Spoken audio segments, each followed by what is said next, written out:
问题，包括我们的案例分析。那么本讲呢，我们就进行到这里啊，谢谢大家。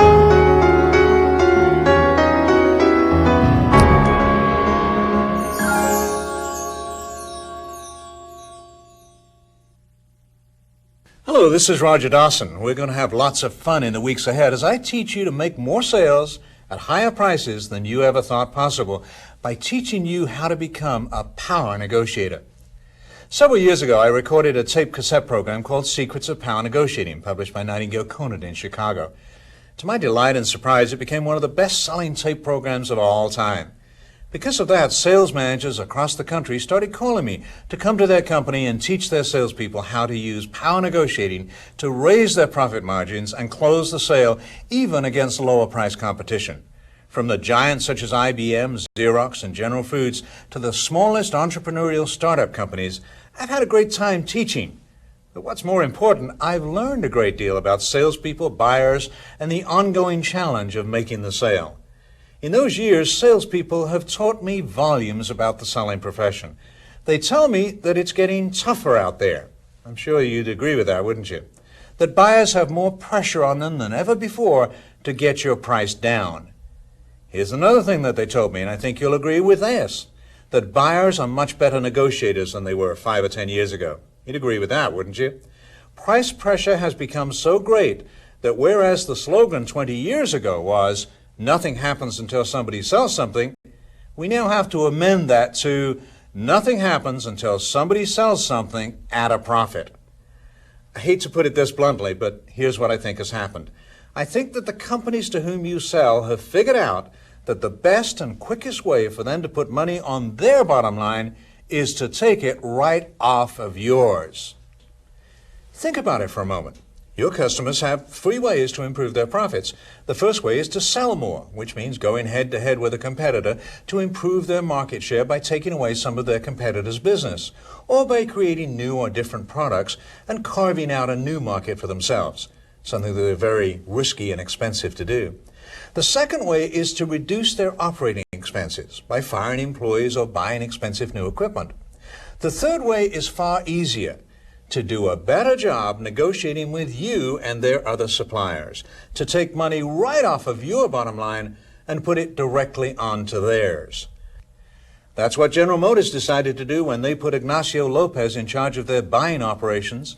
In the first 6 months on the job, he saved General Motors $2 billion by renegotiating contracts with suppliers. He took $2 billion from their suppliers' bottom line and put it right onto General Motors' bottom line in 6 months.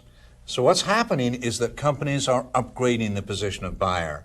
Whereas 10 years ago, you may have been selling to a buyer who only moved up through the ranks, now you're dealing with someone who may have a master's degree in business, or he or she may have just come back from a week-long negotiating course at Harvard University, because doing a better job negotiating with you is a much easier way to improve their profits than increasing their market share or trying to shave more off their operating costs.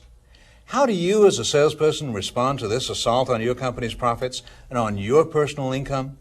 The answer is power negotiating. When you learn to become a power negotiator, you'll know how to get anything you want from the buyer and still have them thinking that they won. And I don't mean doing this by tricking them into something they wouldn't do if they were smarter or better informed. I mean always leaving the buyer with the permanent perception that they won. Impossible, you say? No, not to a power negotiator. As a salesperson, you've probably heard that the objective of a negotiation is to create a win-win solution. A creative way that both you and the buyer can walk away from the negotiating table feeling that you won. You may have had this demonstrated to you with the illustration of the 2 people, both of whom want the orange, but are frustrated because they only have 1 orange between them. So they talk about it for a while and they decide that the best they can do is split the orange down the middle and each settle for half of what they really need. To be sure that it's fair, they decide that one will cut and the other will choose. However, as they talk about their underlying needs in the negotiation, they find that one wants the orange to make the juice, and the other needs it for the rind because he wants to bake a cake. They have magically found a way that both of them can win and neither has to lose. Oh, sure. That could happen in the real world, but it doesn't happen enough to make it worthwhile. Let's face it, when you're sitting down in front of a buyer, if you're lucky enough and skillful enough to get to sit down with the buyer, he wants the same thing that you want. There's not going to be a magical win-win solution. He wants the lowest price, and you want the highest price. He wants to take money right off of your bottom line and put it right onto his. Power negotiating takes a different position. Power negotiating teaches you how to win at the negotiating table, but leave the buyer thinking that he or she won. In fact, I'd almost give you that as a definition of a power negotiator. Two salespeople might go out to meet with two buyers who are in exactly the same circumstance. Both of the salespeople might close the sale at exactly the same price and terms, but the power negotiator comes away with the buyer feeling that he won. The poor negotiator comes away with the buyer feeling that he lost. I'll teach you how to do this, and do it in such a way that the buyer permanently feels that he won. He doesn't wake up the next morning thinking, now I know what that salesperson did to me. Wait until I see him again. No, he'll be thinking what a great time he had negotiating with you and how he can't wait to see you again. If you'll learn and apply the secrets of power negotiating that I'll teach you in this program, you'll never again feel that you lost to a buyer. You'll always come away from the negotiating table knowing that you won and knowing that you have improved your relationship with the buyer. So let's start out by talking about one of the most important things you can learn about power negotiating.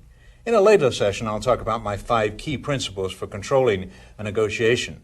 This principle is probably number 2 on the list, the second most important thing that you can learn about negotiating. Ask the buyer for more than you expect to get. Henry Kissinger went so far as to say, effectiveness at the conference table depends on overstating one's demands. Isn't that interesting? One of the world's great international negotiators openly says that if you're planning to negotiate with him, you should expect him to ask for more than he thinks he'll get from you. Remember that if you were thinking, my buyers are not stupid, they'll know the minute I ask for more than I expect to get. Even if that were so, it's still an excellent negotiating principle. Think of some reasons why you should ask for more than you expect to get. Why, if you're convinced that the buyer wants to spread the business around, should you still ask for it all? Why should you ask for full list price even if you know that it's higher than the buyer's paying now? Why should you ask the buyer to invest in the top of the line even when you're convinced they're so budget conscious that they'll never spend that much? Why should you assume that they'll want to buy your extended service warranty even though you know they've never done that in the past? If you thought about this, you probably came up with a couple of good reasons to ask for more than you expect to get. The obvious answer is that it gives you some negotiating room. You can always come down, but you can never go up on price. Although when we get to ending negotiating gambits, I'll show you how to nibble for more. Some things are easier to get at the end of the negotiation than they are at the beginning. What you should be asking for is your MPP, your maximum plausible position. This is the most that you can ask for and still have the buyer see some plausibility in your position. The less you know about the other side, the higher your initial position should be for 2 reasons. First, you may be off in your assumptions. If you don't know the buyer or his needs well, he may be willing to pay more than you think. The second reason is that if this is a new relationship, you'll appear much more cooperative if you're able to make larger concessions. The better you know the buyer and his needs, the more you can modify your position. Conversely, if the other side doesn't know you, their initial demands may be more outrageous. If you're asking for far more than your maximum plausible position, imply some flexibility. If your initial position seems outrageous to the buyer and your attitude is take it or leave it, you may not even get the negotiation started. The buyer's response may simply be, then we don't have anything to talk about. However, you can get away with an outrageous opening position if you imply some flexibility. You might say, we may be able to modify this position once we know more about your needs more precisely, but based on what we know so far about the quantities you'd be ordering, the quality of the packaging, and not needing just-in-time inventory, our best price would be about $2.25 per widget. At that, the buyer will probably be thinking, that's outrageous, but he does seem so flexible, so I'll spend some time negotiating with him, and I'll see how low I can get him to go. Here's the problem for you as a salesperson. Your real MPP is probably much higher than you think it is. We all fear being ridiculed by the other side, which is something that I'll talk more about later when we discuss coercive power. We're all reluctant to take a position that will cause the buyer to laugh at us or put us down. So over the years, you have probably modified your MPP to the point where you're asking for far less than the maximum price that the buyer would think is plausible. The second reason for asking for more than you expect to get will be obvious to you if you're a positive thinker. You might just get it. You don't know how the universe is aligned that day. Perhaps the patron saint of salespeople is leaning over a cloud looking down at you and thinking, wow, look at that salesperson for XYZ Industries. She's been working so hard for so long now, let's just give her a break. So you might just get what you ask for. The third reason to ask for more than you expect to get is that it raises the perceived value of your product or service. When you show the buyer your printed price list, it imparts in his or her mind a subliminal value that he or she attaches to the item. Obviously, the effect is greater with an experienced buyer than it is with a seasoned pro, but the effect is always there. The fourth reason is that it's a great strategy for avoiding deadlocks caused by conflicting egos of the negotiators. Take a look at the Persian Gulf War. You do remember the Persian Gulf War. It was on CNN. What were we asking Saddam Hussein to do? Perhaps asking is not exactly the right word. President George Bush, in his State of the Union address, described our opening negotiating position by using a beautiful piece of alliteration probably written by Peggy Noonan. He said, I'm not bragging, I'm not bluffing, and I'm not bullying. But there are three things this man has to do. He has to get out of Kuwait. He has to restore the legitimate government of Kuwait. Don't do what the Soviets did in Afghanistan and install a puppet government.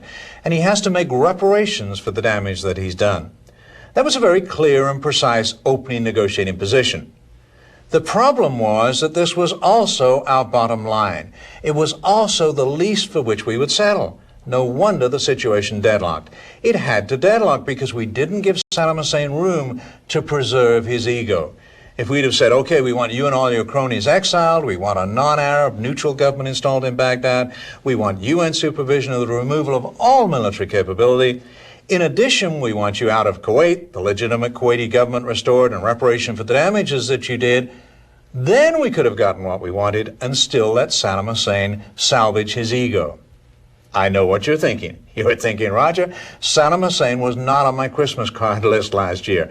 I don't care if his ego deflates like a balloon that's been stuck with a hat pin. I agree with that.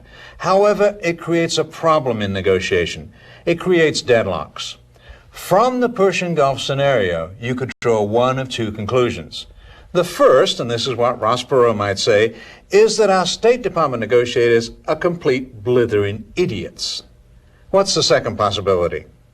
Right, that this was a situation where we wanted to create a deadlock because it served our purpose. We had absolutely no intention of settling for just the three things that George Bush had asked for in his State of the Union address. General Schwarzkopf, in his biography, It Doesn't Take a Hero, said, the minute we got there, we understood that anything less than a military victory was a defeat for the United States. We couldn't let Saddam Hussein pull 600,000 troops back across the border, leaving us wondering when he would choose to do it again. We had to have a reason to go in and take care of him militarily.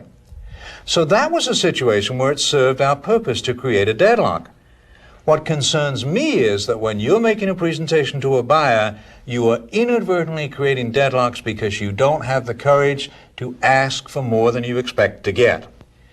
There's a fifth reason to ask for more than you expect to get, and it's the reason power negotiators say that you should do it. It's the only way that you can create a climate where the buyer feels that he or she won. If you go in with your very best offer up front, there's no way that the buyer can negotiate with you and feel that they won. Inexperienced negotiators always want to start with their best offer. This is the salesperson who's saying to their sales manager, I'm going out on this big proposal today. I know that it's going to be competitive. I know that they're getting bids from people all over town. Let me cut the price up front, or we won't stand a chance of getting the order. Power negotiators know the value of asking for more than you expect to get. It's one of the key ways that you can create a climate where the other side feels that they won. In highly publicized negotiations, such as when the baseball players or airline pilots go on strike, the initial demands that both sides make are absolutely outrageous. I remember being involved in a union negotiation where I could barely believe the initial demands. The demand of the union was to triple the wages of the employees. The opening demand of the company was to make it an open shop. In other words, a voluntary union that would have the effect of destroying the power of the union at that location. However, power negotiators know that the initial demands in these types of negotiations are always extreme, so they don't let it bother them. They know that as the negotiation progresses, they will work their way in toward the middle, where they will find a solution with which both sides can live. Then they can both call a press conference and announce that they won in the negotiations. So particularly with egotistical buyers, always leave some room to let them have a win. Power negotiators always ask for more than they expect to get. So let's recap the 5 reasons for asking for more than you expect to get. 1, it gives you some negotiating room. You can always come down, but you can never go up. 2, you might just get it. 3, it raises the perceived value of your product or service. 4, it avoids deadlocks caused by conflicting egos of the negotiators. 5, it creates a climate where the other side can win. Ask for more than you expect to get. It seems like such an obvious principle, but it's something that you can virtually count on in a negotiation. In thousands of workshop situations and in tens of thousands of traceable real-life situations, this is something that has proven itself over and over again. The more you ask for, the more you're going to get. The counter gamut, when the buyer is asking you for more than he expects to get, is to recognize the gamut, appeal to his sense of fair play, and use higher authority and good guy, bad guy, 2 gambits that I'll teach you later. You should say, of course you could open negotiation at any figure you choose, and I could respond with an equally outrageous proposal, but neither of us would benefit from that approach. Why don't you tell me the highest price you can live with, and I'll take it to my people, and I'll see what I can do for you with them. Fair enough? So one of the key things to remember about power negotiating is that you should always ask for more than you expect to get. The next question has to be, if you're asking for more than you expect to get, how much more than you expect to get should you ask for? The answer is that you should bracket your objective. Your initial proposal should be an equal distance on the other side of your objective as their proposal. Now, let me give you a simple example of that. The buyer is offering you $1.60 for your widgets. You can live with $1.70.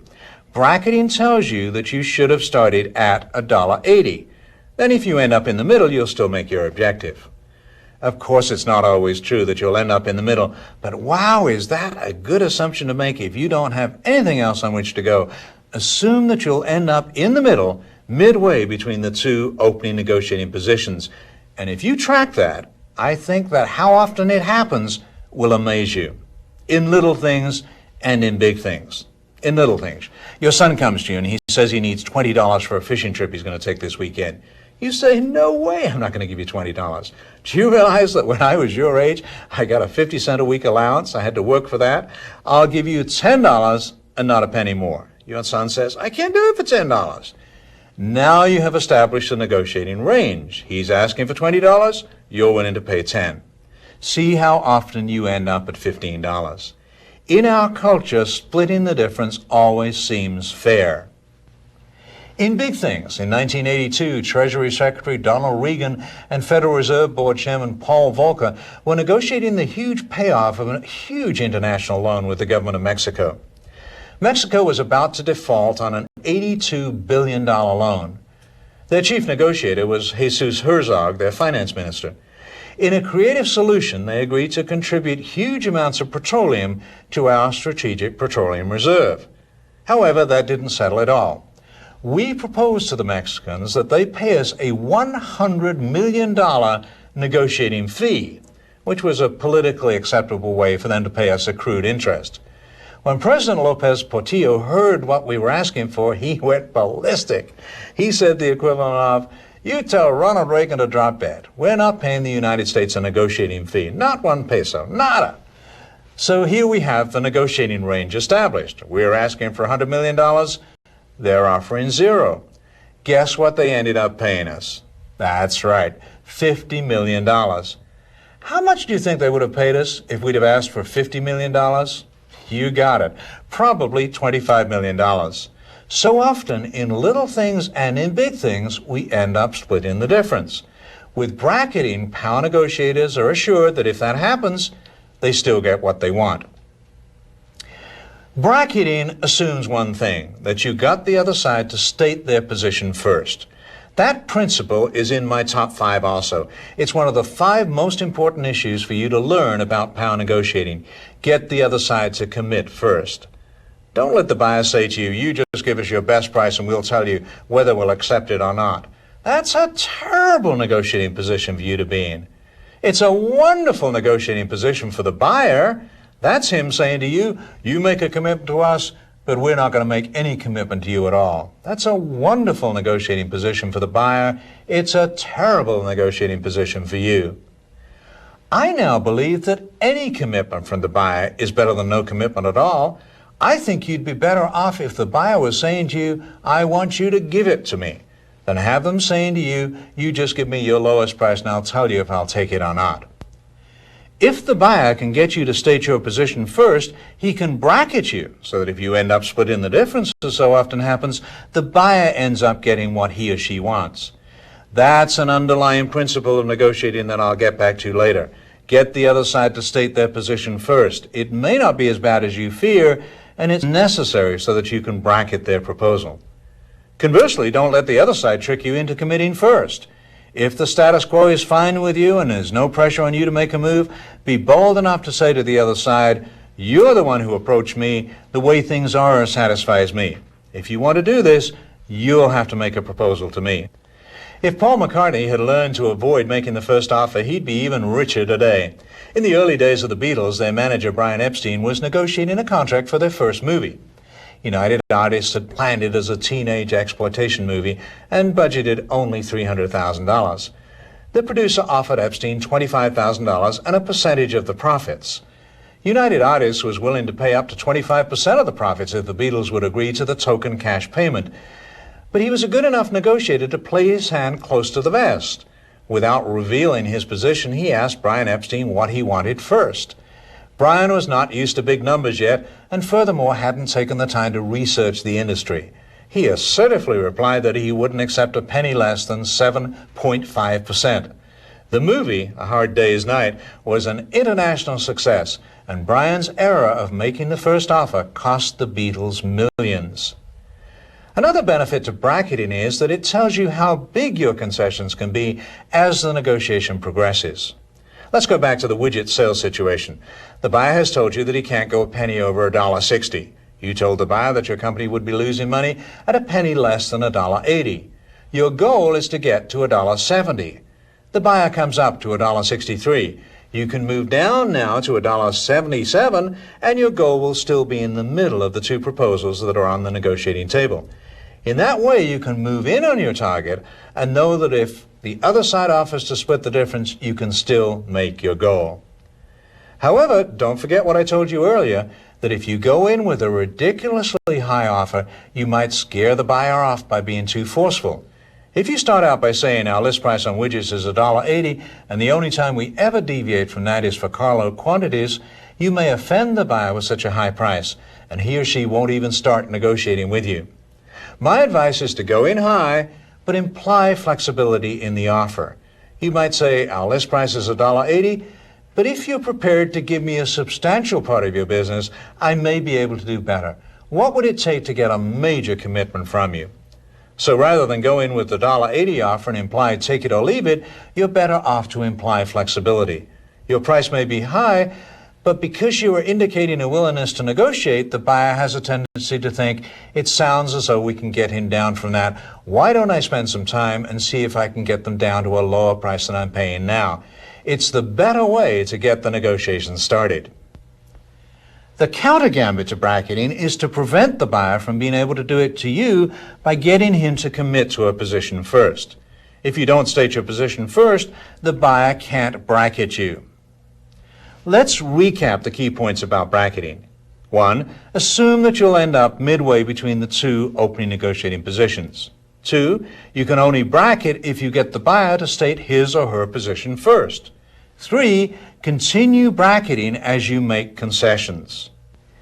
So in our first session, I've taught you 3 of the most important things that you can learn about negotiating the sale.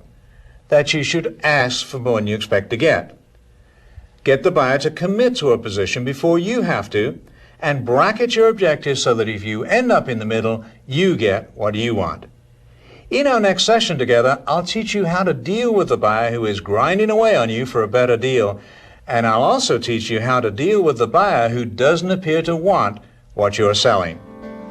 This is Roger Dawson. Thank you for choosing to become a power negotiator. Roger Dawson, welcome back to the second in a series of 12 programs that will turn you into a power negotiator and teach you to make more sales at higher prices than you ever thought possible. In our last program, we talked about 2 of the most important principles in sales negotiation. Ask for more than you expect to get and how to bracket the buyer's proposal. In this program, I'll teach you 3 more key principles. Why you should never say yes to the first offer, why you should always flinch at the buyer's suggestions, and how to deal with a buyer who doesn't appear to want what you're selling. Okay, so let's get started with a major rule. Never say yes to the first offer or counteroffer. You should never do this because it automatically triggers 2 thoughts in the buyer's mind. Put yourself in the buyer's shoes for a moment. Let's say that you're the buyer for a maker of aircraft engines, and you're about to meet with a salesperson who represents the manufacturer of engine bearings, something that's a vital component for you. Your regular supplier has let you down, and you need to make an emergency purchase from this new company. They are the only people who can supply within the 30 days that you need to prevent a shutdown of your assembly line. If you can't supply the engines on time, it will invalidate your contract with the aircraft manufacturer that gives you 85% of your business. Under these circumstances, the price of the bearings you need is definitely not a high priority. However, as your secretary announces the arrival of the salesperson, you think to yourself, I'll be a good negotiator. Just to see what happens, I'll make him a super low offer. The salesperson makes his presentation and assures you that he can ship on time to your specifications. He quotes you a price of $250 each for the bearings. This surprises you because you've been paying $275 for them. However, you manage to mask your surprise and respond with, we've only been paying $175. To which the salesperson responds, okay, we can match that. At this point, you almost certainly have 2 responses. 1, I could have done better. 2, something must be wrong. In the thousands of seminars that I've conducted over the years, I've posed a situation such as this to audiences, and I can't recall getting anything other than these 2 responses. Sometimes people reverse them, but usually the response is automatic. I could have done better, and something must be wrong. Let's look at each of these responses separately. First reaction, I could have done better. The interesting thing about this is that it doesn't have a thing to do with the price. It only has to do with the way the other person reacts to the proposal. What if the bearing salesperson had agreed to $150 or $125? Wouldn't you still think that you could have done better? Several years ago, I bought 100 acres of land in Eatonville, Washington, a beautiful little town just west of Mount Rainier. The seller was asking $185,000 for the land. I analyzed the property and decided that if I could get it for $150,000, it would be a terrific buy. So I bracketed that price and I asked the real estate agent to present an offer to the seller at $115,050. Specific numbers build credibility, so you're more likely to get them to accept an offer such as this than have them counter at a higher price. I went back to La Habra Heights, California, where I live, leaving the agent to present the offer to the seller. Frankly, I thought I'd be lucky if they responded with any kind of counteroffer on a proposal this low. To my amazement, I got the offer back in the mail a few days later, accepted at the price and terms that I had proposed. I know that I got a terrific buy on the land. Within a year, I'd sold 60 of the acres for more than I paid for the whole 100. Later, I sold another 20 acres for more than I paid for the whole 100. So when they accepted my offer, I should have been thinking, wow, that's terrific. I couldn't have gotten a lower price. That's what I should have been thinking, but I wasn't. I was thinking I could have done better. So it doesn't have anything to do with the price. It only has to do with the way the other side reacts to the proposal. Second reaction, something must be wrong. My second reaction when I received the accepted offer on the land was, something must be wrong. I'm going to take a really thorough look at the preliminary title report when it comes in. The second thought that the buyer of the bearings will have is, something must be wrong. Maybe something's changed in the market since I last negotiated a bearing contract. Instead of going ahead, I think I'll tell the salesperson that I've got to check with the committee and then talk to some other suppliers. These two reactions will go through anybody's mind if you say yes to the first offer. Let's say that your son came to you and said, could I borrow the car tonight? And you said, sure, son, take it, have a wonderful time.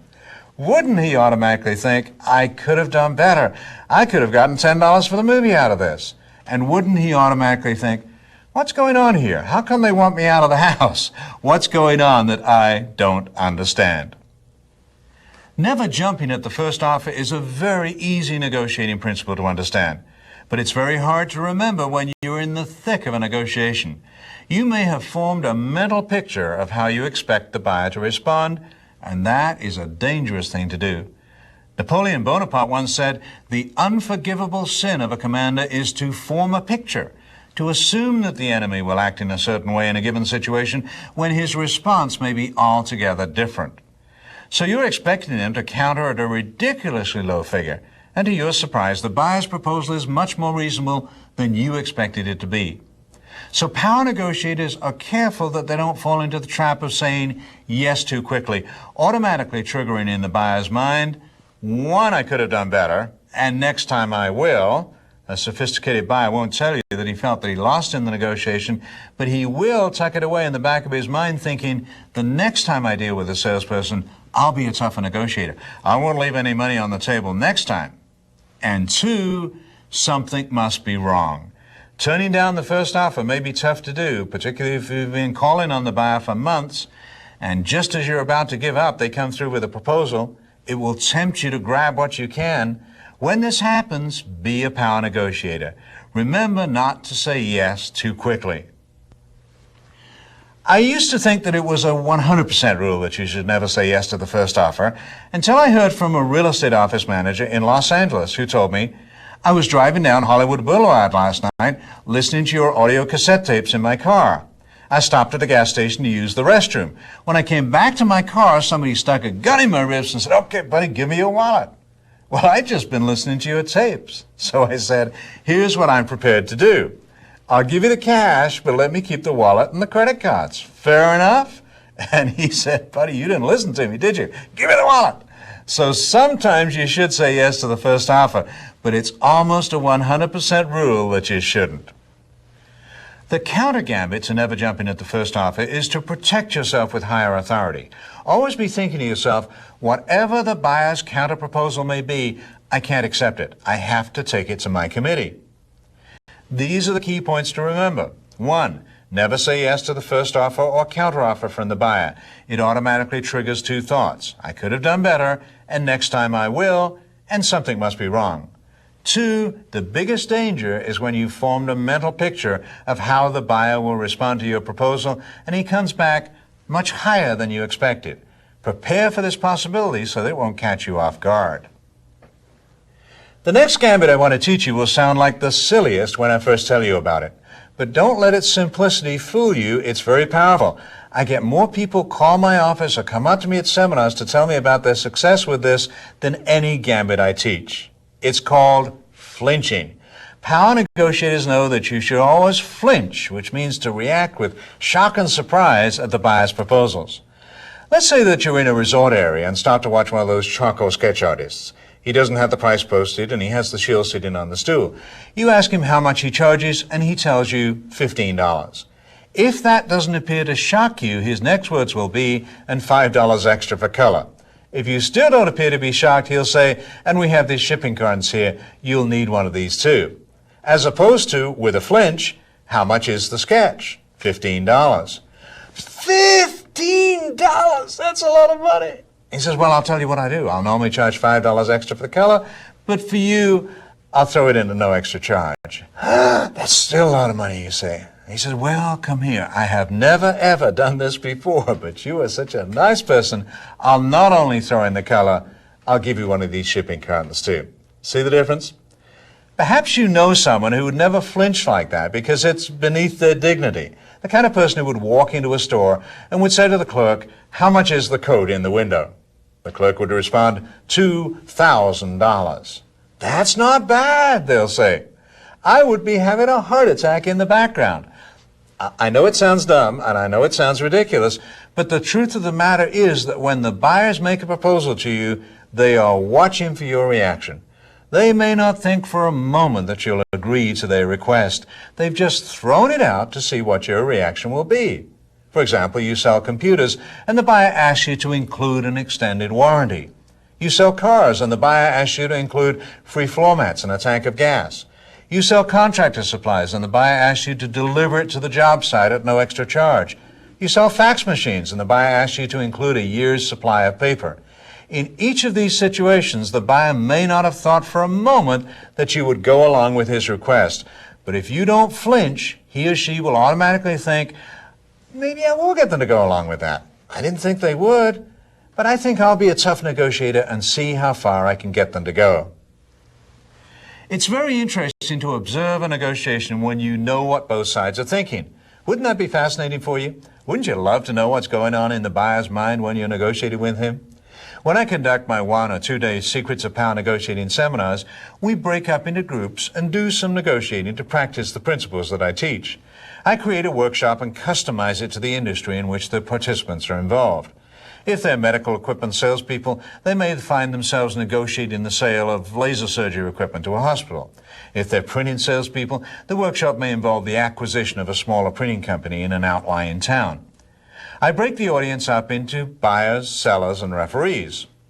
The referees are in a very interesting position because they have been in on the planning sessions of both the buyers and the sellers. They know each side's negotiating range. They know what the opening offer is going to be, and they know how far each side will go. So the sellers of the printing company would go as low as $700,000, but they may start as high as $2 million. The buyers may start at $400,000, but they're willing to go to $1.5 million if they have to. We call that the high and the low of each side's negotiating range. Hopefully, the high end of the buyer's negotiating range is more than the low end of the seller's negotiating range. We call the extent to which the two negotiating ranges overlap the acceptance range. So the combined negotiating range of the buyers and sellers is $400,000 to $2 million. But the acceptance range is $700,000 to $1.5 million. The negotiating starts with each side trying to get the other side to put their offer on the table first. After a while, somebody has to break the ice, so the seller suggests the $2 million that is the top of their negotiating range. In their mind, $2 million is ridiculously high, and they barely have the nerve to propose it. They think they're going to get laughed out of the room the minute they do. However, to their surprise, the buyers don't appear to be that shocked. They expected the buyers to say, "You want us to do what? You must be out of your minds." What they respond with is much milder. Perhaps, "We don't think we're prepared to go that high." In an instant, the negotiation changes. The moment ago, the $2 million had seemed to be an impossible goal. Now the sellers are thinking that perhaps they're not as far apart as they thought they were. Now they're thinking, let's hang in, let's be tough negotiators, maybe we will get this much. Flinching is critical because most people believe more what they see than what they hear. The visual overrides the auditory in most people. It's safe to assume that at least 70% of your buyers will be visuals. What they see is more important than what they hear. I'm sure that you've had some exposure to neurolinguistic programming.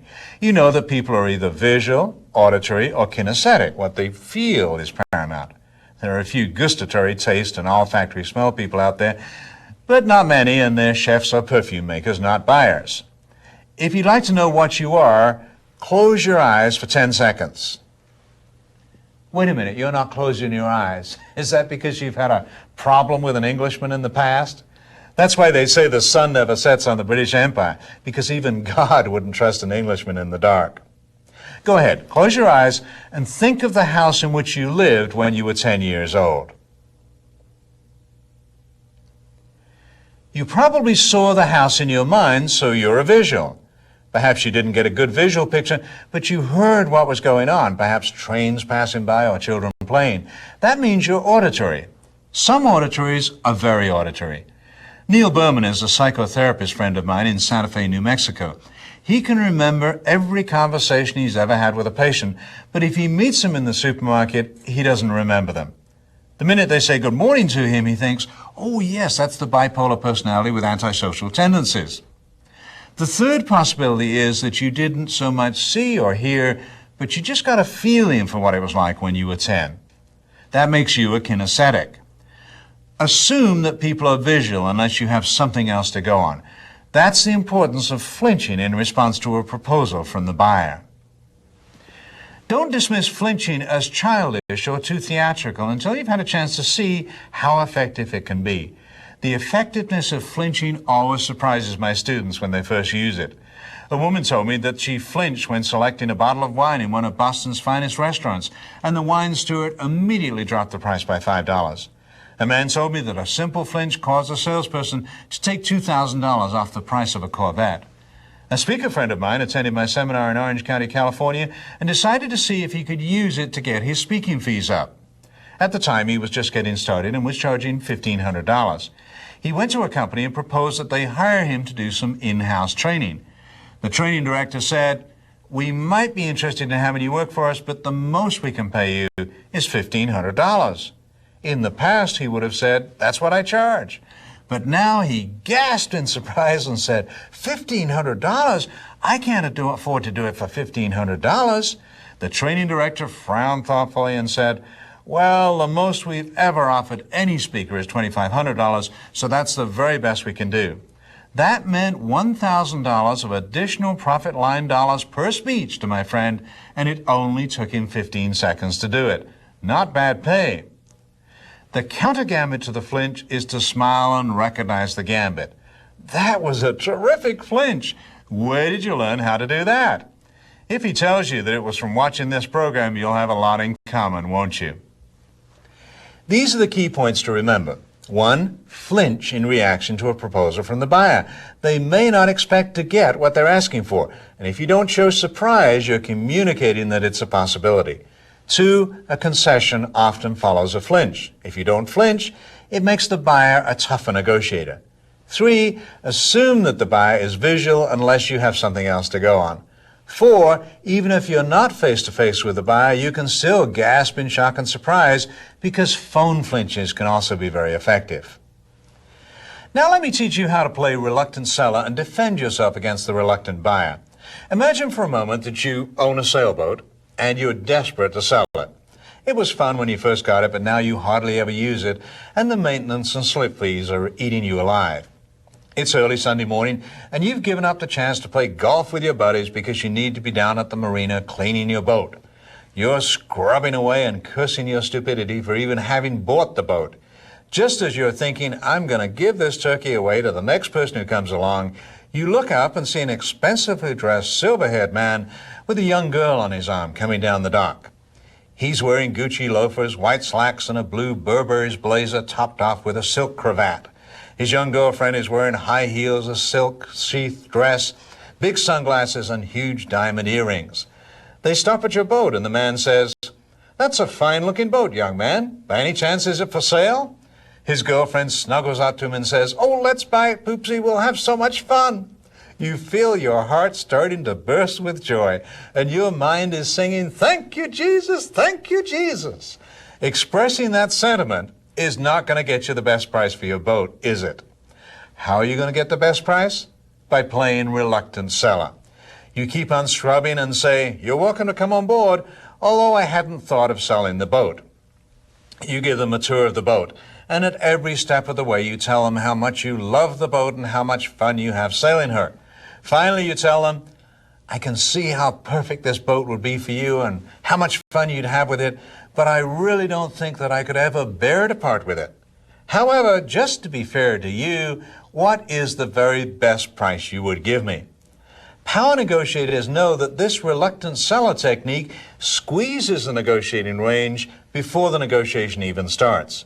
If you've done a good job of building the other person's desire to own the boat, they will have formed a negotiating range in their mind. They may be thinking, "I'd be willing to go to $30,000, $25,000 would be a fair deal, and $20,000 would be a bargain. So their negotiating range is from $20,000 to $30,000. Just by playing reluctant seller, you will have moved them up through that range. If you'd appeared eager to sell, they may have offered you $20,000. By playing reluctant seller, you may have moved them up to the midpoint or even the high point of their negotiating range before the negotiations even start. One of my power negotiators is an extremely rich and powerful investor, a man who owns real estate all over town. He probably owns real estate worth $50 million, owes $35 million in loans, and therefore has a net worth of about $15 million. Very successful, what you might justifiably call a heavy hitter. He likes wheeling and dealing. Like many investors, his strategy is simple. Buy a property at the right price and on the right terms, hold on to it, let it appreciate, and then sell at a higher price. Many smaller investors bring him purchase offers for one of his buildings, eager to acquire one of his better-known properties. And when that happens, he always uses the reluctant buyer gambit. He reads the offer quietly, and when he's finished, slides it thoughtfully back across the desk, saying, I don't know, of all my properties, I have very special feelings for this one. I was thinking of keeping it and giving it to my daughter for her college graduation present, and I really don't think that I would part for it for anything less than the full asking price. You understand, this particular property is worth a great deal to me.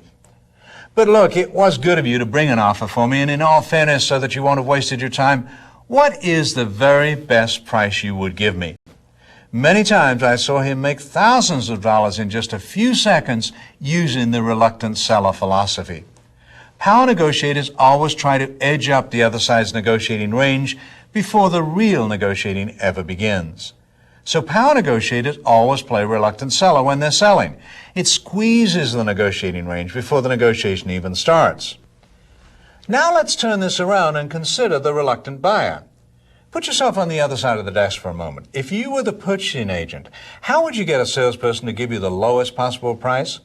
If I were a purchasing agent, I would let the salesperson come in and have them go through their entire presentation. I would ask all the questions I could possibly think of, and when I finally couldn't think of another thing to ask, I would say, I really appreciate all the time that you've taken. You've obviously put a lot of work into this presentation, but unfortunately, it's just not the way we want to go. But I sure wish you the best of luck. I would pause to admire the crestfallen expression on the salesperson's face. I would watch him slowly package up his presentation materials with a heavy heart, as Lyndon Johnson used to say. Then at the very last minute, just as his hand hit the doorknob on the way out, I would come back with this magic expression. There are some magic expressions in negotiating. If you use them at exactly the right moment, the predictability of the other side's response is amazing. I would say, you know, I really do appreciate the time you took with me. Just to be fair to you, what is the very lowest price that you would take? Would you agree with me that it's a good bet that the first price the salesperson quoted is not the real bottom line? Sure, it's a good bet. The first price a salesperson quotes is what I call the wish number. This is what they are wishing the buyer would do. If the buyer said okay to that, they would probably burn rubber all the way back to their sales office and run in screaming, you can't believe what just happened to me. I was over at XYZ Company to make a bid on the furniture they need for their new headquarters. I went over the proposal and they said, what's your absolute bottom line price? I was feeling good, so I said, we never budge off list price less than a quantity discount. So the bottom line is $225,000, and I held my breath. The president said, it sounds high, but if that's the best you can do, go ahead and ship it. I can't believe it. Let's close the office and go celebrate. So the first price quoted is what I call the wish price. Somewhere out there, as the song says, there's a walkaway price, a price at which the salesperson will not or cannot sell. The buyer doesn't know what the walkaway price is, so he or she has to do some probing, some seeking of information. He or she has to try some negotiating gambits to see if they can figure out the salesperson's walkaway price. When the pushing agent plays reluctant buyer, the salesperson is not going to come all the way down from the wish price to the walkaway price. However, here's what will typically happen. When the purchasing agent plays reluctant buyer, the salesperson will typically give away half of his negotiating range. If that furniture salesperson knows that his bottom line is $175,000, $50,000 below the list price, he will typically respond to the reluctant buyer gambit with, well, I tell you what, it's the end of our quarter and we're in a sales contest. If you'll place the order today, I'll give it to you for the unbelievably low price of $200,000. He'll give away half of his negotiating range just because the purchasing agent played reluctant buyer. Remember, when buyers do this kind of thing to you, that it's just a game that they're playing. Power negotiators don't get upset about it. They just learn to play the negotiating game better than the buyer. The counter gambit to reluctant buyer is to say, I don't think that there is any flexibility in the price. But if you'll tell me what it would take to get your business, getting the other side to commit first, I'll take it to my people, higher authority, a middle negotiating gambit that I'll cover later, and I'll see what I can do for you with them. Good guy, bad guy, an ending negotiating gambit. So these are the key points to remember about reluctant buyer and reluctant seller. 1, always play reluctant seller. 2, look out for the reluctant buyer. 3, playing this gambit is a great way to squeeze the other side's negotiating range before the negotiation even starts. 4, the other side will typically give away half of their negotiating range just because you use this. So in this session, you've learned that you should never say yes to the first offer. You've taught how to flinch at the buyer's proposals, and I've taught you how to play reluctant buyer and deal with the reluctant seller. In our next session, I'll teach you how to squeeze concessions out of the buyer with the vice technique, why you should never offer to split the difference, and teach you what to do when the buyer says, we don't have it in the budget. This is Roger Dawson. Thank you for choosing to become a power negotiator.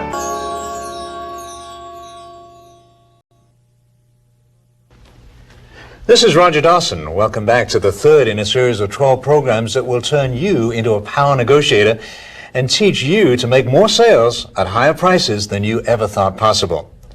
In our last program, we talked about 3 of the most important principles in sales negotiation. Never jump at the first offer, flinch at the buyer's proposals, and play reluctant seller and deal with the reluctant buyer. In this program, I'll teach you 3 more key principles. The vice technique, a simple phrase that will make you a lot of money, why you should never offer to split the difference, and what to do when the buyer says, we don't have it in the budget. First, let me tell you about the vice. What it will do for you will amaze you. The vice is a simple little expression, you'll have to do better than that. Here's how power negotiators use it. The buyer has listened to your proposal and your pricing structure. You ignored his insistence that he's happy with his present supplier and did a good job of building desire for your product. Finally, the buyer says to you, I'm really happy with our present vendor, but I guess it wouldn't do any harm to have a backup supplier to keep them on their toes. I'll take 1 carload if you can get the price down to $1.22 per pound. You respond with the vice. You calmly say, I'm sorry, you'll have to do better than that. An experienced negotiator will automatically respond with the counter gambit, which is, exactly how much better than that do I have to do? In that way, he tries to pin you down to a specific.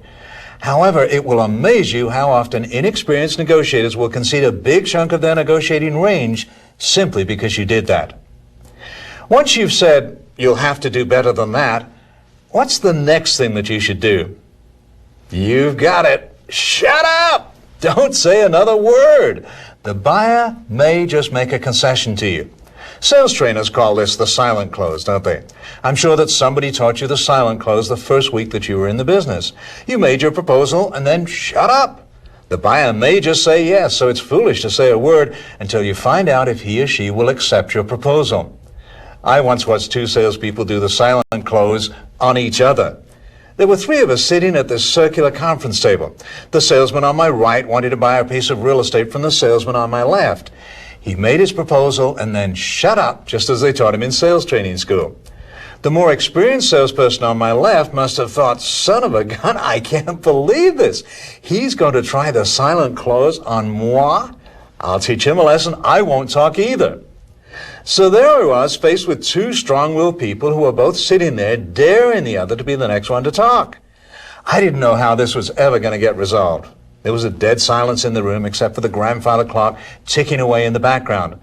I looked at each of them, and obviously they both knew what was going on, and neither one was willing to give in to the other. I didn't know how it would ever get resolved. It seemed as though half an hour went by, although it was probably more like 5 minutes, because silence seems like such a long time. Finally, the more experienced salesperson broke the impasse by scrawling the word decision on a pad of paper and sliding it across the table to the other salesperson. However, he had deliberately misspelled the word decision, using a Z instead of an S. The younger salesperson looked at it and without thinking said, "You misspelled decision." And then once he started talking, he couldn't stop. Do you know a salesperson like that? Once they start talking, they can't stop. He went on to say, "If you're not willing to accept what I offered you, I might be willing to come up another $2,000, but not a penny more." He renegotiated his own proposal before he found out if the other person would accept it or not. So to use the vice technique, power negotiators simply respond to the other side's proposal or counterproposal with, "I'm sorry, you'll have to do better than that," and then shut up. A client of mine called me after a Secrets of Power Negotiating seminar that I had conducted for their managers and told me, "Roger, I thought you might like to know that we just made $14,000 using one of the gambits that you taught us. We were having new equipment put into our Miami office. Our standard procedure has been to get 3 bids from qualified vendors and then take the lowest bid. So I was sitting here going over the bids, and I was just about to okay the one I decided to accept. Then I remembered what you taught me about the vice technique. So I thought, what have I got to lose? And scrawled across it, "You'll have to do better than this," and mailed it back to them. Their counterproposal came back $14,000 less than the proposal that I would have accepted. Now you may be thinking, "Roger, you didn't tell us whether that was a $50,000 proposal, in which case it would have been a huge concession, or a multi-million-dollar proposal, in which case it wouldn't have been that big a deal." Don't fall into the trap of negotiating percentages when you should be negotiating dollars. The point was that he made $14,000 in the 2 minutes that it took him to scrawl that counterproposal across the bid, which meant that while he was doing it, he was generating $420,000 per hour of bottom line profits. That's pretty good money, isn't it?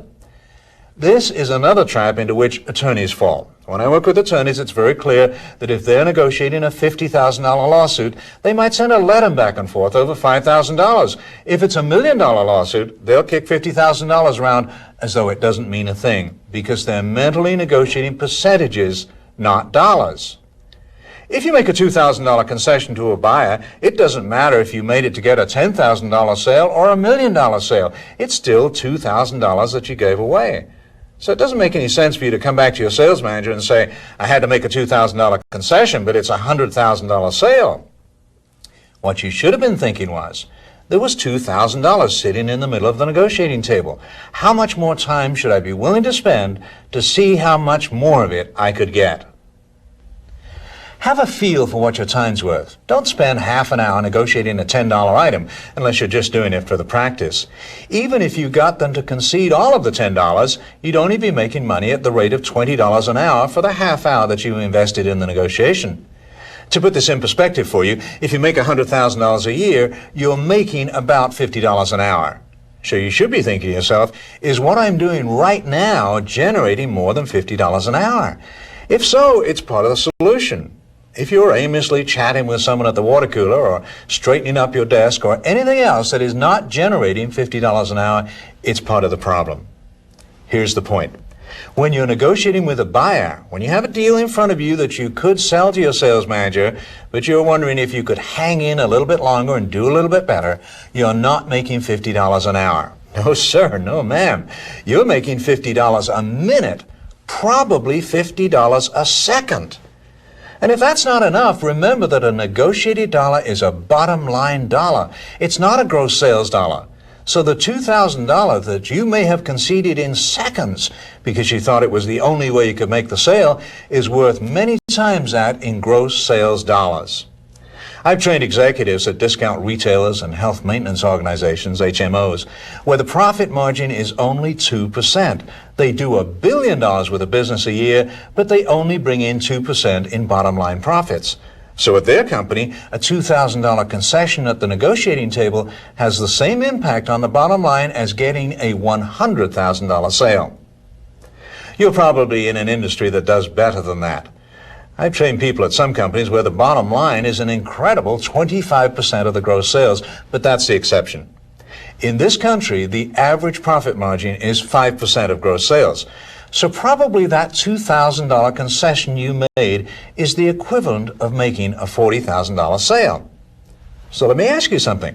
How long would you be willing to work to get a $40,000 sale? An hour? 2 hours? All day? I've had many sales managers tell me, for a $40,000 sale, I expect my salespeople to work as long as it takes.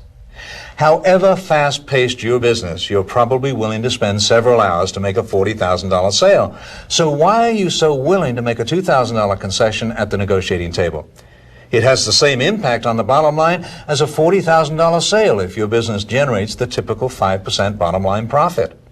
A negotiated dollar is a bottom line dollar. I don't care if you do brain surgery in your spare time. You'll never make money faster than you will when you're negotiating. So power negotiators always respond to a proposal with, "You'll have to do better than that." The counter-gambit's advice when the buyer uses it on you is to automatically respond with, "Exactly how much better than that do I have to do?" This is an attempt to get the buyer pinned down to a position. You should never make a concession to a buyer unless it's in response to a specific counter-proposal from them. These are the key points to remember about using the vice gambit. 1. Respond to the proposal or counter-proposal with the vice gambit, "You'll have to do better than that." 2. If it's used on you, respond with the counter gambit, "Exactly how much better than that do I have to do?" This will pin the buyer down to a specific. 3. Concentrate on the dollar amount that's being negotiated. Don't be distracted by gross amount of the sale and start thinking percentages. 4. A negotiated dollar is a bottom line dollar. Be aware of what your time's worth on an hourly basis. 5. You'll never make money faster than you will when you're power negotiating. The next rule is that you should never offer to split the difference when you're negotiating. In this country, we have a tremendous sense of fair play. Our sense of fair play dictates to us that if both sides give equally, then that's fair. By which I mean that if Fred puts his home up for sale at $200,000 and Susan makes an offer at $190,000 and both Fred and Susan are eager to compromise, both of them tend to be thinking, if we settled at $195,000, that would be fair because we both gave equally. Maybe it's fair, maybe it isn't. It depends on the opening negotiating positions that Fred and Susan took. If the house is really worth $190,000 and Fred was only holding to his overinflated price to take advantage of Susan having fallen in love with his house, then it's not fair. If the house is worth $200,000 and Susan is willing to pay that, but is taking advantage of Fred's financial problems, then it isn't fair. So don't fall into the trap of thinking that splitting the difference is the fair thing to do when you can't resolve a difference in price with the buyer. With that misconception out of the way, let me point out that power negotiators know that splitting the difference does not mean splitting it down the middle. Just split the difference twice and the split becomes 75%, 25%. Furthermore, you may be able to get them to split the difference 3 or more times. Here's how this gambit works. The first thing to remember is that you should never offer to split the difference yourself, but always encourage the other person to offer to split the difference. Let's say that you're a salesperson for a building contractor. You've been working on getting a remodeling job that you bid at $86,000 and where they offered $75,000. You've been negotiating for a while, during which time you've been able to get the owners of the property up to $80,000 and you've come down to $84,000 with your proposal. Where do you go from there? You have a strong feeling that if you offer to split the difference, they would agree to do so, which would mean agreeing at $82,000. Instead of offering to split the difference, here's what you should do. You should say, "Well, I guess this is just not going to fly. It seems like such a shame, though, when we've both spent so much time working on this proposal." People become more flexible in relationship to how long they've been negotiating. We spent so much time on this proposal and we've come so close to a price with which we could both live. It seems like a shame that it's all going to collapse when we're only $4,000 apart. If you you keep stressing the time that you've spent on it and the small amount of money that you're apart on the price, eventually the other people will say, look, why don't we split the difference? You act dumb and say, let's see, split in the difference. What would that be? I'm at $84,000, you're at $80,000. Oh, what you're telling me is that you'd come up to $82,000. Is that what I hear you saying? Well, yes, they say, if you'll come down to $82,000, then we'll settle for that. In doing this, you have immediately shifted the negotiating range from $80,000 to $84,000. The negotiating range is now $82,000 to $84,000, and you have yet to concede an additional dime. So you say, $82,000 sounds a lot better than $80,000. Tell you what, let me take it to my partners. I'll teach you in a later session why you should always have a higher authority with whom you have to check. And see how they feel about it. I'll tell them that you came out to $82,000, and we'll see if we can put it together now. I'll get back to you tomorrow. The next day you can get back to them and say, wow, my partner's tough to deal with right now. I felt sure that I could get them to go along with $82,000, but we spent 2 hours last night going over the figures again, and they insist that we'll lose money if we go a penny below $84,000. But good golly, we're only $2,000 apart on this job now. Surely we're not going to let it all fall apart when we're only $2,000 apart. If you keep that up long enough, eventually they'll offer to split the difference again.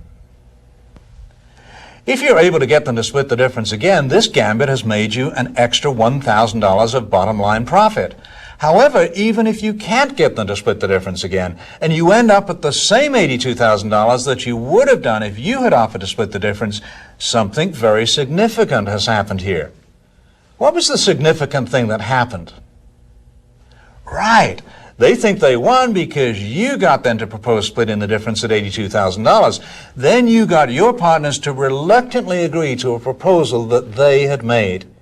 If you had suggested splitting the difference, then you would have been putting a proposal on the table and forcing them to agree to a proposal that you had made.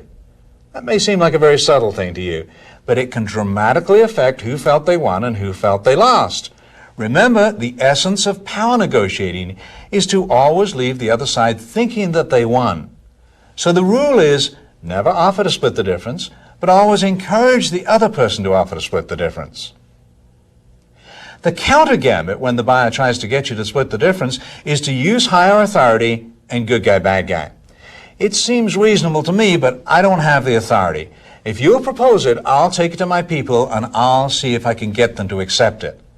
So the key points to remember about not offering to split the difference are, 1, don't fall into the trap of thinking that splitting the difference is the fair thing to do. 2, splitting the difference doesn't mean down the middle because you can do it more than once. 3, never offer to split the difference, but instead encourage the other side to offer to split the difference. 4, by getting them to offer to split the difference, you put them in a position of suggesting the compromise. Then you can reluctantly agree to their proposal, making them feel that they won. The hot potato is when the buyer wants to give you their problem and have you make it your problem. It's like tossing you a hot potato at a barbecue. What hot potatoes do your buyers toss you? Do you ever hear, "We just don't have it in the budget"? Whose problem is that they didn't budget properly for your fine product or service? It's their problem, right? Not yours. But they'd like to toss it to you and make it yours. How about, "I can't authorize that"? Whose problem is that he hasn't developed the trust of the people to whom he reports? It's his, right? Not yours. But he'd like to toss it to you and make it yours. You've probably had a customer call you to say, "I need you to move my delivery up. If those parts are not here first thing in the morning, the entire assembly line comes to a screeching halt." Whose scheduling problem is that? His, right? Not yours. But what he'd like to do is toss you his problem and make it yours. What you should do is what the international negotiators would tell you to do when the other side tries to give you their problem. I found out from my study of international negotiations that exactly the same principles apply. The same rules that apply for the negotiators in Geneva doing nuclear control talks apply to you when the other side is putting pressure on you. The same things apply and the same responses are appropriate. Here's how the international negotiators would tell you to respond to the hot potato. Test it for validity right away. This is what international negotiators do when the other side tries to give them their problem. They test it for validity right away. You have to find out right away whether it really is a deal killer that they've tossed you or simply something that they threw onto the negotiating table to judge your response. You must jump on it right away. Later on is too late. If you work to continue to work on their problem, soon they believe that now it's your problem and it's too late to test it for validity. My background is as a real estate broker. I used to be president of a 28-office company in Southern California. In real estate, we used to get tossed the hot potato all the time. It was the buyer who would come into one of our offices and say, "We only have $10,000 to put down." Even in blue-collar areas, that would be a very low down payment. Our real estate agent could possibly work with it, but it would be tough. I would teach the agents to test for validity right away, to tell the buyers, maybe we can work with $10,000, but let me ask you this. If I find exactly the right property for you in exactly the right neighborhood, the price and terms are fantastic, your family is going to love it, your kids are going to love having their friends over to play, but it takes $15,000 to get in, is there any point in showing it to you, or should I just show it to my other buyers? Once in a great while, the person would respond, "Don't you speak English? Watch my lips. $10,000 is it, and not a penny more. I don't care how good a buy it is." But 9 times out of 10, they would say, "Well, we really didn't want to touch our certificate of deposit, but if it's a really good buy, we might. Or maybe Uncle Joe would help us with the down payment." Immediately, the agent found out that the problem the buyers tossed her was not the deal killer that it had appeared to be. If you sell home furnishings, one of your customers might say, "We've got $20 a yard for carpeting, and that's it." If you catch that hot potato, instead of tossing it back, you will probably start thinking of cutting prices right away because you assumed that what they told you was final. But instead, you test for validity up front by saying, "If I could show you a carpet that would give you double the wear and still be looking good 5 years from now, but cost you only 10% more, you'd want to take a look at it, wouldn't you?" 9 times out of 10, they'll say, "Sure, we'll take a look at it," and immediately know that the price issue is not the deal buster that it appeared to be. Another way to counter the hot potato if we don't have it in the budget is to simply say, well, who has the authority to exceed the budget? Sometimes you'll kick yourself at what happens next. They'll say, "Well, that would take a vice president to authorize that." So you say, "Well, you want to do it, don't you? Why don't you call the vice president and see if you can get an okay to exceed the budget?" Fair enough? And he'll pick up the phone to call the vice president and argue for an okay. Sometimes it's that simple. But you have to test for validity right away. I remember doing a seminar for the Associated General Contractors of Alaska. They had put me up at the Anchorage Hilton. And on my departure day, I needed a late checkout. There were 2 clerks standing right next to each other behind the registration desk. And I said to one of them, "Would you give me a 6 o'clock checkout in my room, please?" She said, "Mr. Dawson, we could do that for you, but of course we'd have to charge for an extra half day." I said, "Who would have the authority to waive that charge?" She pointed to the person standing next to her and said she would. The person standing right next to her.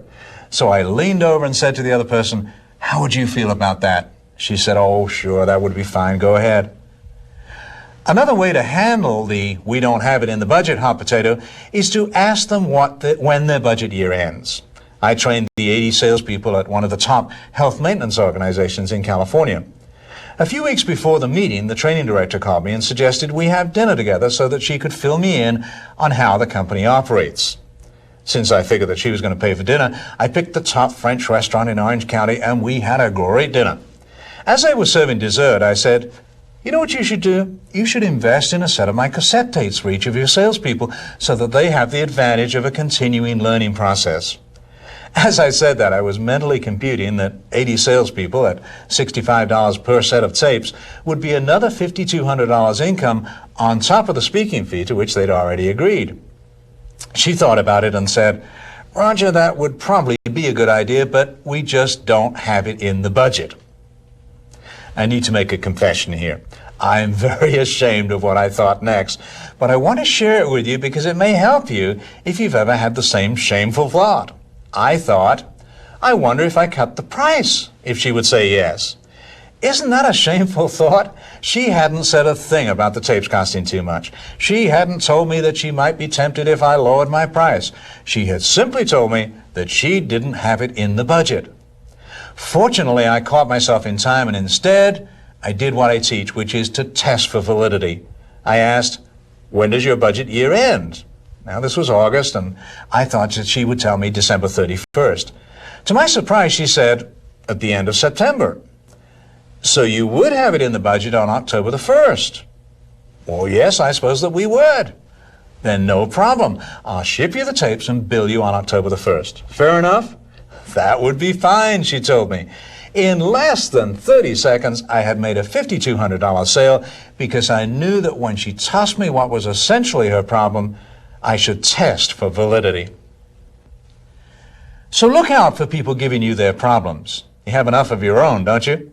It's like the businessman who was pacing the floor at night. He couldn't sleep, and his wife was also getting frantic. Darling, what's bothering you? Why don't you come to bed? He said, well, we have this huge loan payment due tomorrow, and the bank manager's a good friend of ours. I hate to face him and say that we're not going to have the money to pay him. So his wife picked up the phone and called their friend, the bank manager, and said, that loan payment we have coming due tomorrow, we don't have the money to pay it. The husband exploded. He said, what did you do that for? That's what I was afraid of. And she said, well, dear, now it's his problem, and you can come to bed. Don't let other people give you their problems. So the counter gambit to the hot potato is to test for validity right away by asking who has the authority to exceed the budget, or who has the authority to waive that charge, or when does your budget year end? If you can break through the barrier of the problem they're trying to give you, even if it is hypothetical, you have eliminated the hot potato. So in this session, you've learned how to use the vice technique. You'll have to do better than that, and use the counter gambit. Exactly how much better than that do I have to do?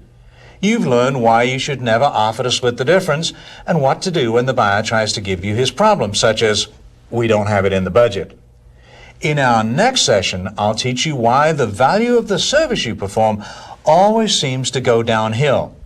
Then I'll teach you a technique that a vice president at a Fortune 50 company told me was the most important thing he'd ever learned at a seminar. Then I'll teach you how to nibble and how to stop the buyer nibbling on you. This is Roger Dawson. Thank you for choosing to become a power negotiator.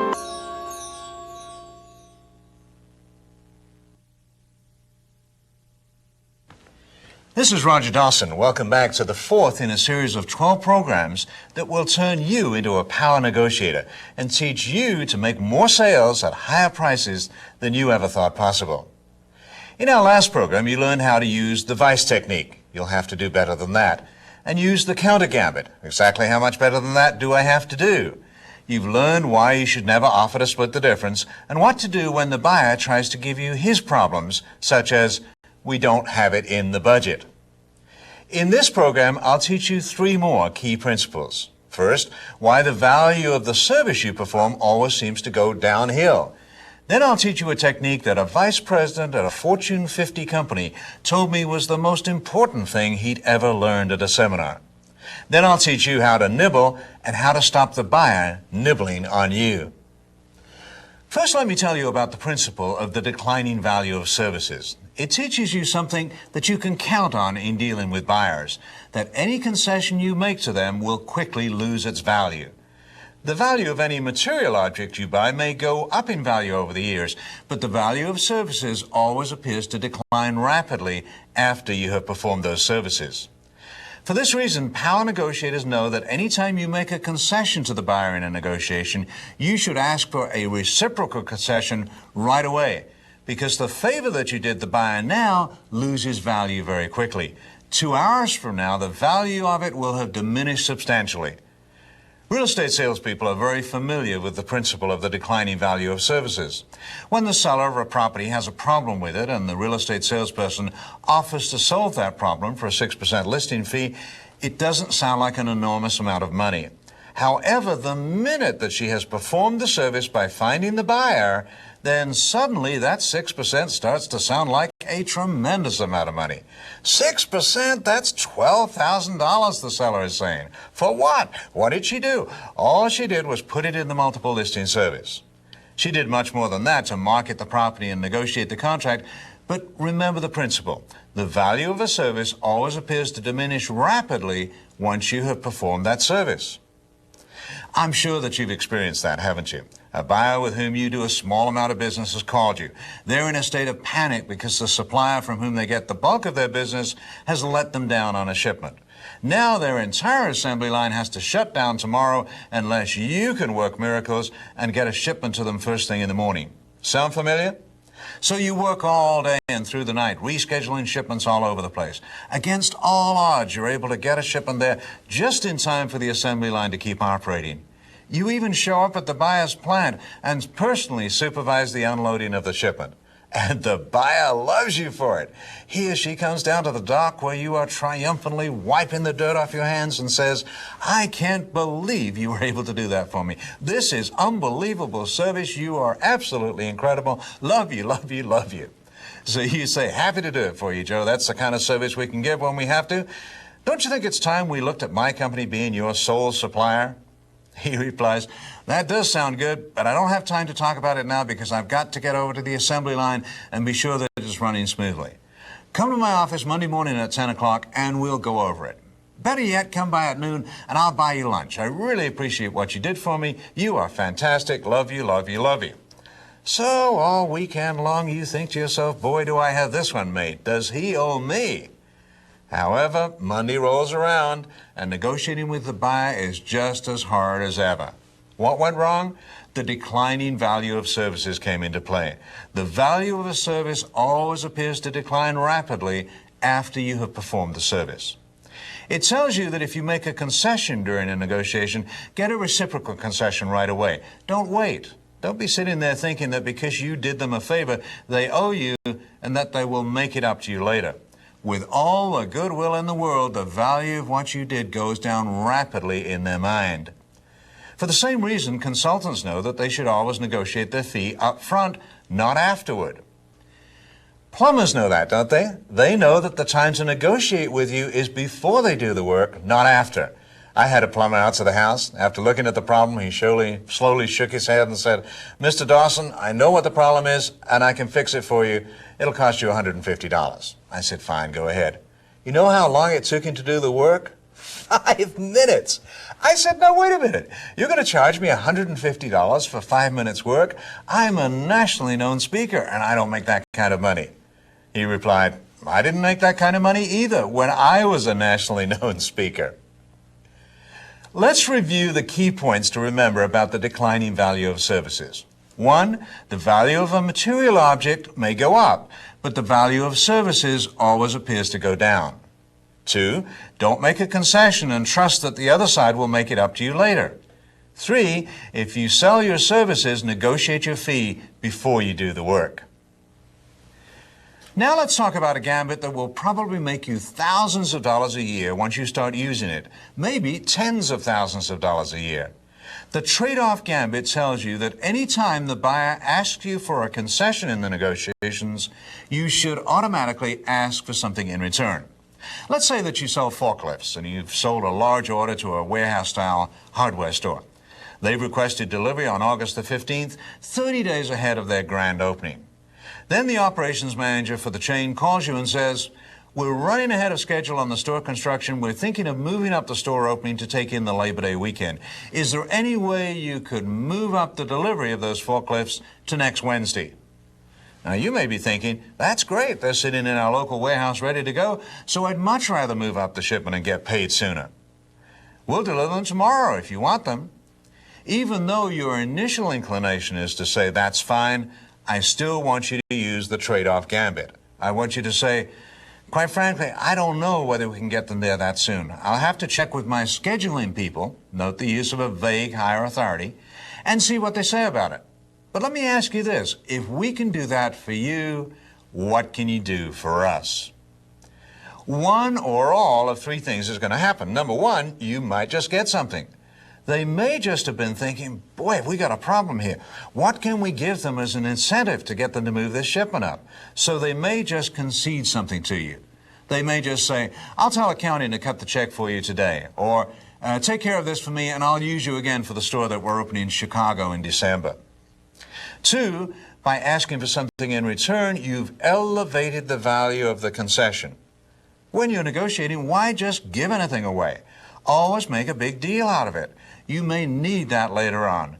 Later on, you may need to be able to go to them and say, do you remember last August when you needed me to move that shipment up for you? You know how hard I had to talk to my people to get them to reschedule all our shipments?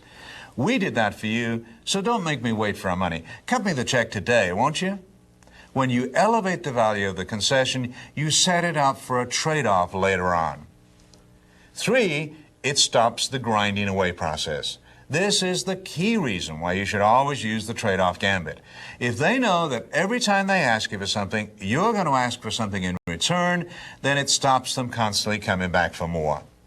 I can't tell you how many times a salesperson has come up to me at a seminar or called my office and said to me, Roger, can you help me with this? We thought we had a sweetheart of a deal put together. We didn't think that we would have any problems at all with this one. But in the very early stages, they asked us for a very small concession. We were so happy to have the business that we told them, sure, we can do that. A week later, they called us for another small concession, and we said, well, all right, I guess we can do that too. Ever since then, it's been one darn thing after another. Now it looks like the whole thing is going to fall apart on us. They should have known up front that when the other side asked them for that first small concession, they should have asked for something in return. If we can do that for you, what can you do for us? I trained the top 50 salespeople at a Fortune 50 company that manufactures office equipment. They have what they call a key account division that negotiates their largest account with the biggest customers. These people are heavy hitters. There was a salesperson at the seminar who just made a $43 million sale to an aircraft manufacturer. That's not a record. When I trained people at a huge computer manufacturer's training headquarters, I had a salesperson in the audience who had just closed a $3 billion sale. And he was in my seminar taking notes. This key account division had its own vice president. And he came up to me afterward to tell me, Roger, that thing you told us about trading off was the most valuable lesson I've ever learned in any seminar. I've been coming to seminars like this for years, and I thought that I'd heard it all, but I've never been taught what a mistake it is to make a concession without asking for something in return. That's going to save us hundreds of thousands of dollars in the future. Jack Wilson, a Chicago television producer, told me that soon after I taught him this gambit, he used it to save several $1,000s. A television studio called him and told him that one of their camera operators was sick. Would Jack mind if they called one of the camera operators that Jack had under contract and asked him if he could fill in? It was really just a courtesy call, something that Jack would have said no problem to in the past. However, this time he said, if I do that for you, what will you do for me? To his surprise, they said, tell you what, the next time you use our studio, if you run into overtime, we'll waive the overtime charge. They had just conceded several $1,000s to Jack on something that he never would have asked for in the past. Please use these gambits word for word the way that I'm teaching them to you. If you change even a word, it can dramatically change the effect. If, for example, you change this from, if we can do that for you, what can you do for us, to, if we do that for you, you will have to do this for us, you have become confrontational. You've become confrontational at a very sensitive point in the negotiations, when the other side is under pressure and is asking you for a favor. Of course, you're tempted to take advantage of this situation and ask for something specific in return. Don't do it. It could cause the negotiation to blow up in your face. When you ask what they will give you in return, they may say, not a darn thing, or you get to keep our business, that's what you get. That's fine, because you had everything to gain by asking, and you haven't lost anything. If necessary, you can always revert to the position of insisting on a trade-off by saying, I don't think I can get my people to agree to that unless you're prepared to accept a charge for expedited shipping, or unless you're willing to move up the payment date. These are the key points to remember about the trade-off gambit. 1, when asked for a small concession by the other side, always ask for something in return. 2, use this expression. If we can do that for you, what can you do for us? 3, you may just get something in return. 4, it elevates the value of the concession so that you can use it as a trade-off later on. 5, most important, it stops the grinding away process. Don't change the wording and ask for something specific in return because it's too confrontational. Now let's talk about nibbling. It's an important gambit because it accomplishes 2 things. First, it enables